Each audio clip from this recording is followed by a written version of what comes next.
Assalamualaikum warahmatullahi wabarakatuh. Kembali lagi dengan Miss Filia pada mata pelajaran IPS kelas 8. Nah, sebelum kita melanjutkan materi ini, alangkah baiknya kita membacakan basmalah bersama-sama. Bismillahirrahmanirrahim. Nah, untuk pertemuan kali ini kita akan membahas masih di bab 2 ya, yaitu poin C tentang konflik dan integrasi dalam kehidupan sosial. Kalian boleh buka buku paketnya halaman 96 ya, tentang konflik dan integrasi dalam kehidupan sosial. Kayak poin 1 ada konflik dalam kehidupan sosial.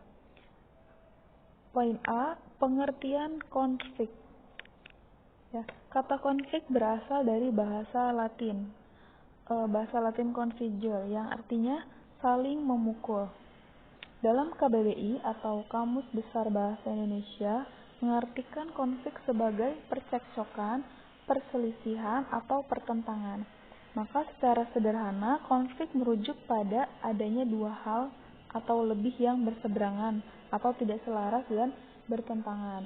Kemudian menurut Surjono Sukanto menyebutkan bahwa konflik sebagai pertentangan atau pertikaian, yang artinya suatu proses individu atau kelompok yang berusaha memenuhi tujuannya dengan jalan menantang pihak lawan, ya, yang disertai ancaman atau kekerasan.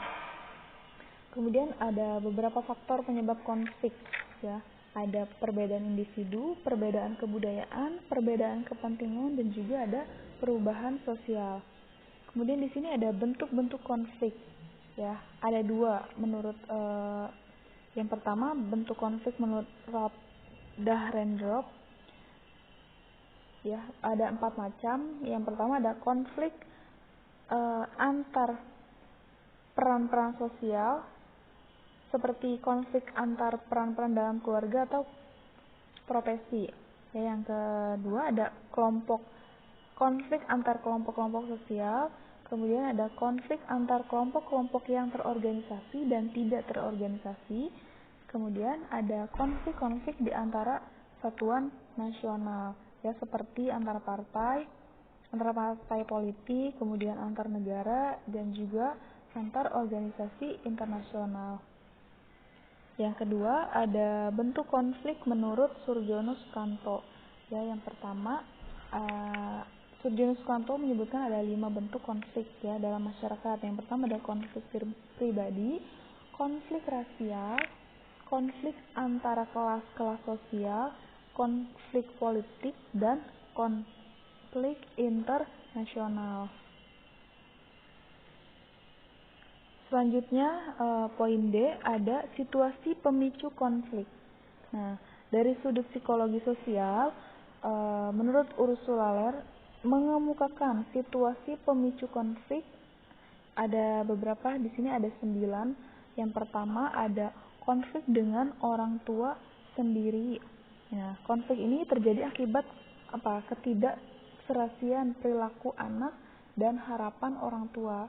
Contohnya, orang tua berharap anaknya masuk ke fakultas kedokteran, namun sang anak tidak mengikuti kehendak orang tuanya dan lebih memilih fakultas psikologi yang disukainya. Kemudian yang kedua ada konflik dengan anak-anak sendiri. Nah, konflik ini terjadi sebagai reaksi orang tua atas perilaku anak yang tidak sesuai dengan harapannya. Contohnya nih, ada tanggapan orang tua adalah menghukum anak dan mengurangi hak-hak mereka apabila anak memberikan reaksi negatif atas tanggapan orang tua tersebut, maka akan timbul konflik. Kemudian yang ketiga ada konflik dengan keluarga. Nah, ini konflik ini dapat terjadi dalam seluruh perkembangan seseorang pada masa kanak-kanak dan remaja, ya. Seseorang dapat berkonflik dengan kakeknya, dengan nenek, dengan paman, atau dengan bibi yang ikut dalam proses sosialisasinya. Kemudian yang keempat ada konflik dengan orang lain. Nah, konflik ini dapat timbul dalam hubungan sosial dengan teman, contohnya ya, dengan tetangga, kemudian dengan rekan kerja, dengan orang lain di lingkungan. Kemudian konflik ini dapat timbul akibat perbedaan pendirian atau pandangan mengenai suatu hal. Kemudian yang kelima ada konflik dengan suami istri. Nah, konflik ini umumnya timbul akibat berbagai kesulitan yang dihadapi dalam masalah perkawinannya, seperti persoalan ekonomi atau cara mendidik anak.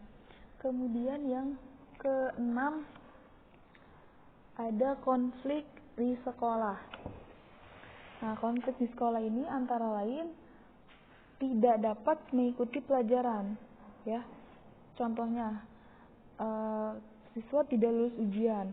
Kemudian persoalan antara guru dan murid, dan ada persoalan antara teman-teman sebaya di kelas.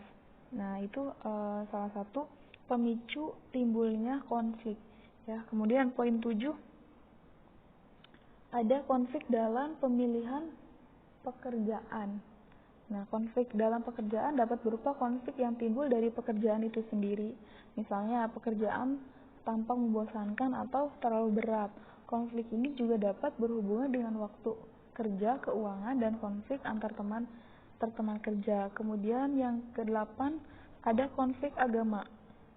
Ya, konflik ini umumnya berhubungan dengan pertanyaan-pertanyaan antara lain mengenai tujuan hidup, aturan yang bertentangan dengan agama, dan pernikahan beda agama. Kemudian poin 9 ada konflik pribadi. Konflik ini dapat timbul antara lain akibat minat yang berlawanan. Jadi tidak ada keuletan dan tidak ada kemampuan untuk mengembangkan diri. Kemudian poin E ada dampak konflik. Nah, masyarakat yang memperbolehkan terjadinya konflik dapat dianggap sebagai masyarakat yang cenderung terhindar dari kemungkinan ledakan konflik. Nah, di sini ada segi positif konflik dan ada segi negatif, ya, ada segi negatif konflik. Nah, dari segi positifnya antara lain yaitu ada membantu memperjelas aspek-aspek kehidupan yang masih belum tuntas ditelaah. Ya, kemudian dampak positifnya juga ada memungkinkan penyesuaian kembali norma, nilai serta hubungan sosial dalam kelompok yang bersangkutan sesuai dengan kebutuhan individu atau kelompok. Kemudian ada juga meningkatkan solidaritas agama, solidaritas sesama anggota kelompok. Kemudian ada jalan mengurangi ketergantungan antar individu dan kelompok, dan juga membantu menghidupkan kembali norma-norma lama dan menciptakan norma-norma baru. Kemudian dari segi negatifnya adanya keretakan hubungan antar individu atau kelompok, kemudian kerusakan harta benda dan jatuhnya korban manusia, dan ada munculnya dominasi kelompok pemenang atas kelompok yang kalah.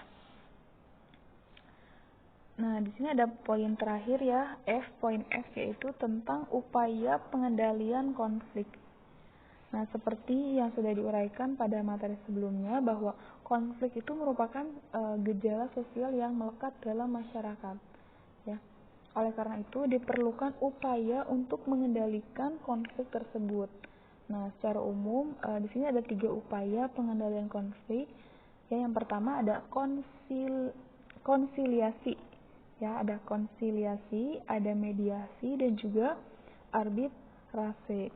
Ya, yang pertama ada konsiliasi, yaitu bentuk pengendalian konflik yang dilakukan melalui lembaga-lembaga tertentu yang memungkinkan diskusi dan pengambilan keputusan yang adil di antara pihak-pihak yang bertikai. Kemudian ada mediasi, yaitu yang bentuk pengendalian konfliknya itu yang dilakukan dengan cara kedua belah pihak menunjukkan pihak ketiga sebagai mediator atau penengah. Ya, jadi pihak ketiga ini memberikan nasihat-nasihat tentang cara terbaik dalam menyelesaikan konflik. Ya, dalam mediasi juga ada pemikiran atau nasihat pihak ketiga. Jadi bukan merupakan keputusan yang mutlak. Nah, yang ketiga ada arbitrase, yaitu bentuk pengendalian konflik yang dilakukan apabila kedua belah pihak yang berkonflik sepakat untuk menerima atau terpaksa menerima hadirnya pihak ketiga yang akan memberikan keputusan untuk menyelesaikan konflik. Ya, jadi dalam arbitrase ini keputusan yang diambil pihak ketiga harus diterima oleh kedua belah pihak yang berkonflik. Ya, mungkin cukup sekian pertemuan dan pembahasan kali ini.